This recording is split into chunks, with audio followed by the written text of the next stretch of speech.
TopMedTalk. Well, hello and welcome to TopMedTalk. We are at Anesthesia 2022 in beautiful Milano, Italy, coming to you live from the trade exhibition, which is crazy because we haven't been live for a very long time. So this is wonderful for us at TopMedTalk. I'm your host, Desiree Chappell, and I'm joined by my colleague, Solomon Aronson. Hello, Solomon. Hi, Desiree. So good to see you. We made it here, and we synchronized our flights together, and excited to spend the next few days in Italy and Milan. Yeah, absolutely. Saul, the buzz in this trade exhibition is amazing, isn't it? It is. I'm just, amazed that it's past 4 o'clock. There's people all over the place, mingling, talking.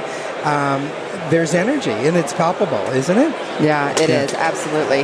Well, so we are in person. We're actually here this year with GE Health, and they have sponsored us to be here, TopMedTalk, on their booth. So we're really excited to partner with them this year. For good cause. They have a lot of exciting new things that they want to share with us. So That's I'm looking true. forward. Part of the buzz that you hear in the background is because GE just launched a new solution in mobile monitoring and wireless monitoring, and we want to hear more about that. So we had the opportunity to sit down with GE leadership to explore these exciting solutions. Really, we just heard the launch. Wasn't it awesome? Just heard the launch minutes ago, yes. And now we get to do a deeper dive. That's right. Well, we're joined by Neal Sandy, who's the Global Manager of Monitoring Solution. Hello, Neal. How are you? I'm well. It's a pleasure to be here with you. Yeah, absolutely. Neal, for everyone listening here today, tell us just a little bit more about yourself. So I'm the General Manager of Monitoring Solutions. It's one of the divisions of GE Healthcare. And I've been in the role a couple of years, but in the business a long time in the field. And we're very excited to be here in person, launching several new products actually, but Portrait Mobile in particular, which has been a great journey for our development team, and we're just really excited to put it in front of customers now. Yeah, absolutely. I feel like we should have a drum roll of this launch. Indeed. So Portrait Mobile is the new solution, and there's a suite of things that kind of go with that, correct? That's right. I think we should probably tell the listeners a little bit about the problem statement. The problem is that in monitoring historically, we monitor patients continuously in the operating room, of course, in the ICU, but in the ward after surgery, patients are often not monitored or only checked occasionally by the nursing staff, and that's because the acuity level is different in that space. But what the clinical community has learned over time is that a lot of the risks that patients experience are actually not during surgery, they're after surgery. And so traditional monitoring is difficult there because the patient's tethered to the bed, but the clinical team wants that patient up moving around. And so the advent of wearable wireless technology becomes a lot more important. And that's how we got to Portrait Mobile as a wearable wireless continuous monitor in the ward space, and we're very excited about bringing it to market. Yeah, absolutely. And I want us to just put this on the shelf so we pull it down and talk about a little. When you say wireless monitoring, we're not talking about Bluetooth necessarily, and I want to make certain that we differentiate what you mean by wireless monitoring as opposed to what most of us immediately resonate with when we speak about that as a concept. Yeah, it's super important, and the reason is because you don't want to miss what you're measuring in this environment. You want to be certain that the parameters you're measuring, in our case, SpO2, respiratory rate, heart rate, as we launch this product, Portrait Mobile, you don't want anything to not come through to the clinical team. And so we're not using Bluetooth because in the hospital environment there can be interruptions and lots of traffic that signal traffic, yeah. Exactly. And so we use a medical body area network with some proprietary technology that we would characterize as good as wired, and the signal moves from what the patient is wearing to a hub device that we have in Portrait Mobile, and that basically doesn't drop. That signal doesn't drop as a result. So there is a secret sauce that differentiates. There is some secret sauce going on here, yes. So how do you really feel, let's dig in just a little bit deeper, the benefits of Portrait Mobile to clinicians and patients? I'm a clinician myself. I'm a nurse anesthetist, but I worked in the ward in the ICU for a very long time. Well, I think, in the ward environment, as I said earlier, the clinical team wants the patients to get up out of bed, move around on their journey to be sent home, essentially. And so having a comfortable, wearable type solution is very important. You don't want the patient to have to lug around a monitor or wheel around a monitor with them. And so as technology is miniaturized, it becomes more possible to get it to be wearable. So that patient comfort certainly is an important piece. From a nursing perspective, in the ward, the nurses are covering a lot more patients. It's not an ICU environment where it's 1 to 2 or 1 to 3. And so you want the solution to be catered to the ward environment, only generating alarms when the patient deterioration is actually being detected over time. And so we've tuned the solution Portrait Mobile to be just that. And again, we're super excited to bring it out. Yeah, that's great. Well, to talk a little bit more about some of those details, we have your colleague here with us, Ms. Karla Asikainen, and she is the Global Product Manager for GE Healthcare. Karla, it's so wonderful to have you. Thank you so much for joining us. Thank you for having us. Yeah. Well, Karla, one of the things that that Neal had mentioned for clinicians is alarm burden, and being fatigued, really fatigued with alarms. You just start to they just are background noise after a while. Tell us a little bit about how this product, the Portrait Mobile, is a solution for that. First of all, throughout the development, we've been working very, very closely with our customers, with clinicians, to understand really what are the adoption criteria, if you will. We cannot bring, as Neal explained, ICU or high acuity level monitoring into a space where the standard of care today is different. We need to build the full system to be very conscious of the workflow challenges and the environment where this is being catered to, or what this is catering for. So alarm management, indeed. There's several pieces in the design where we've been really conscious of this. First of all, then being the robustness of the actual clinical measurements themselves.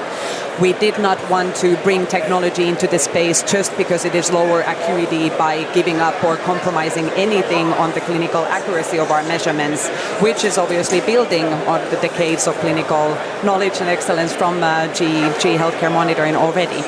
So robustness of the measurements, making sure that every time we're detecting something, it is a true event. We're not giving false events or false positives or false negatives to the clinicians. Definitely contributes a lot to the topic. Second is a lot of algorithm work that has been done to adapt these measurements, particularly to mobile patients and to this type of environment. So when we're talking about wearables, we're talking about patients actually being able to be mobile, which is a good thing. We want this in the recovery period. But it can also cause artifacts, some interference that we're actually correcting on our measurements and taking into account to deliberate a bit longer if we see that there's a lot of movement, a lot of interference in the signal. Again, just to make sure that we're not calling out the clinician's attention for nothing. And help me just understand some of the operationalization. Are those parameters fixed or are they customizable? That's a very good question. So indeed, when we're talking about continuous monitoring in the ward, the basic premise that Neal was referring to in the clinical problem statement, if you will, we're really trying to bring more of the trending of the patient to the clinician's knowledge. But indeed, in that worldview, we're not so tied to your traditional alarm triggering limits, but those do exist indeed, of course, in the background, just to make sure that we do give that safety net. But we are expecting indeed there to be the trending ability to be the primary source of information for the clinicians, and then there is a lot of configurability in what do I as a clinician in my unit consider to be the limits where I do want to get notified, or where I do indeed trigger an alarming event that can then be also, of course, noted in my data. Yeah. Karla, you mentioned that, the different monitors that we have, that you may be rolling around. I would always take care of patients where we had telemetry, mobile telemetry, and it was a bunch of wires falling off and they never really did much. That, doesn't really do much for us. How how is the Portrait Mobile really differentiating itself from other continuous monitoring and mobile monitoring? Very good question. So first of all is indeed that we have considered the skin-to-screen workflow really from not only innovating on the wearable side, which is obviously the most visible piece maybe for clinicians and patients alike, but we really thought of the every step of the way from how the signal gets from the sensors to our monitor, which is where our robust wireless connectivity comes into play. We really wanted to make sure that we're not causing issues by going wireless, for example, technical nuisance, these types of things. Next piece is indeed how do we communicate from our mobile monitor onwards. We're making sure that we're utilizing existing customer infrastructures and effectively utilizing that bandwidth. So we have done a lot of development work in making sure that we're very effective in controlling the traffic moving from our monitor to the network, and then of course all the way to the clinicians. How do we alert and visualize data to clinicians if there's anything that they do need to be aware of? So the system robustness and really the consideration of designing to the workflow in the ward area has been a key thing, and we're one of the only ones providing this full experience and full system. From a clinical perspective, we are very, very, very excited to bring to market for the first time a continuous dual vector respiration rate measurement. So we have innovated not only bringing SpO2, so saturation and pulse rate into wearable form factor, but actually also developing a completely new clinical measurement that we are calling dual vector respiration. And that's designated as RRDV? Is that correct? So this is something new as a clinician, we're going to be a new parameter for us then. Absolutely. So we are confident. We have a study showing comparative accuracy to CO2-based respiration rate, which remains the golden standard today, but with a completely mobile chest-based electrode composition that is much more comfortable for the patients to use and tolerable also when we're talking about this type of a moving awake patient population. Yeah. And with respect to other user case scenarios, and I would just simply pull back and say I love the fact that you're you're creating in an innovative way sort of another spot within that continuum of monitoring with intensive ICU surveillance at one end of the spectrum, and there's so many opportunities along the way in a step function. So that's cool. What other user case scenarios have come forward by the introduction of this sort of niche opportunity that we're now talking about? So I probably have to thread the needle a little bit here, Saul, because we can't really talk too much about futures, but I can assure you that when the clinicians see Portrait Mobile, they have lots of ideas about what we should do next. Right now. And for sure, we are just getting started. We are just getting started on this platform. There's a lot already in the lab and a lot more to come. But we're also quite willing to hear from the clinicians about their ideas, because we have ideas, of course, but all the good ideas don't come from inside GE Healthcare. So well, I'm a clinician, so I'll just throw out there. Obviously, surveillance of sleep apnea considerations post anesthesia and the drugs that we use that would potentiate problems with that syndrome. And I'll just say that's one. I could think of many, many more. It's very exciting. Yes, indeed. That's a very good use case. A couple of more that we already actually are going to be addressing in a very innovative way with this solution. Pediatric population, when you really start talking about mobility for kids, even bringing, taking technology out of the way of family togetherness in this very frightening situation, even if your child needs to be hospitalized. Definitely, we have gotten very, very good feedback on those types of use cases, because it takes the patient comfort aspect to a completely different level when a child can be a child even when hospitalized and still be monitored. Second piece that definitely is interesting and a lot of customers are excited about is to be able to, for the first time, get really access to continued data from these patients. Due to the fact that we are currently only relying on temporal spot checking data, we actually don't know what we don't know. We're missing a lot. It's a great Exactly. point. It's a great point. So getting access to the continued data probably opens up a lot of new opportunities in doing analysis and maybe finding out things that we just didn't know that we need to focus on this patient cohort. Things that may be more sensitive that we never even realized that are show a signal. So. Yeah, no, it's a great window of opportunity to teach us what we don't know. Yeah. That's super exciting. Now, people will say, as we're going to remote and mobile and all these different, untethered type of technology, cybersecurity is an issue. What are you guys doing to address that? Is that something that I would imagine that you're spending a lot of time on? Correct, and I think we can indeed all say that it's a growing concern not only for our customers, but obviously then for industry as well that we do need to address. So first of all, it's an ever-moving target, so obviously we're scanning the space as our customers are expecting as well all the time. The premise of how we've built this new system, the Portrait Mobile platform, it's actually more of an IoMT system, so Internet of Medical Things, if you will. We are running on an edge compute-based platform that makes this also much more manageable and serviceable from a perspective. Break that down for us just a little bit. So edge compute means cloud-based type of computing, so but installed into a hospital enterprise, so your hospital's own private cloud, if you will.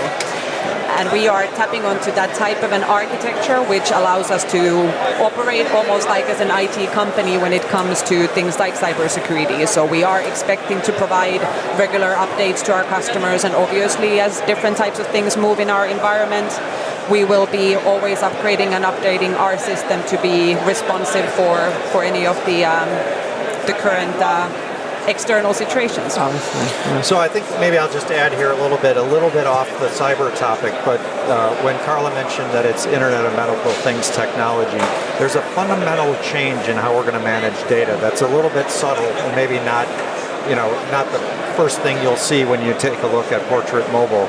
But today, on any monitor system that you've used before, you admit the patient to the monitor. Yes. It's just how it works, right? You come in and you either pull an ADT feed down and you admit the patient to the monitor. In the new system, you'll actually be admitting the patient to the system. And why that's important is because as the patient moves from one place to another, from one care location to another, the data that's flows to the system, it doesn't stay in the monitor. Okay, and when that happens, you can move the data very easily to any display on your, on a phone, on a computer display, on a bedside, wherever, seamlessly. You can also analyze the data anywhere. You can also interrogate the data anywhere, and the whole data management and use story opens wide up from what you can do today. And so this notion of having connectivity solutions everywhere that bring data together, that sort of goes away in the future state because the data all is in the same place already from the beginning. Brilliant. Yeah. There are two things that came out this discussion that I really want to emphasize. One, skin to monitor, wonderful expression. And the admitting the patient to the system versus to the monitor is just also brilliant. I always remember saying, monitors work for you, you don't work for them. Right. And this is really an opportunity for that to come home to life, and that the monitor will work for you in the context of how you want it to. That's right. It's a neat concept. Yeah, that's fantastic. Yeah. Well, just in closing here, for kind of a question for you both, patient safety, patient care is top priority for all of us, and we all have to work together in this space, clinician, industry together. Ultimately, how do you see Portrait Mobile improving the safety and care of our patients? So I'll start here. Most non-clinicians, like me or your mother or your brother, think that the most risky time when you're having surgery is when you're having surgery. That is categorically false. The most risky time is after surgery.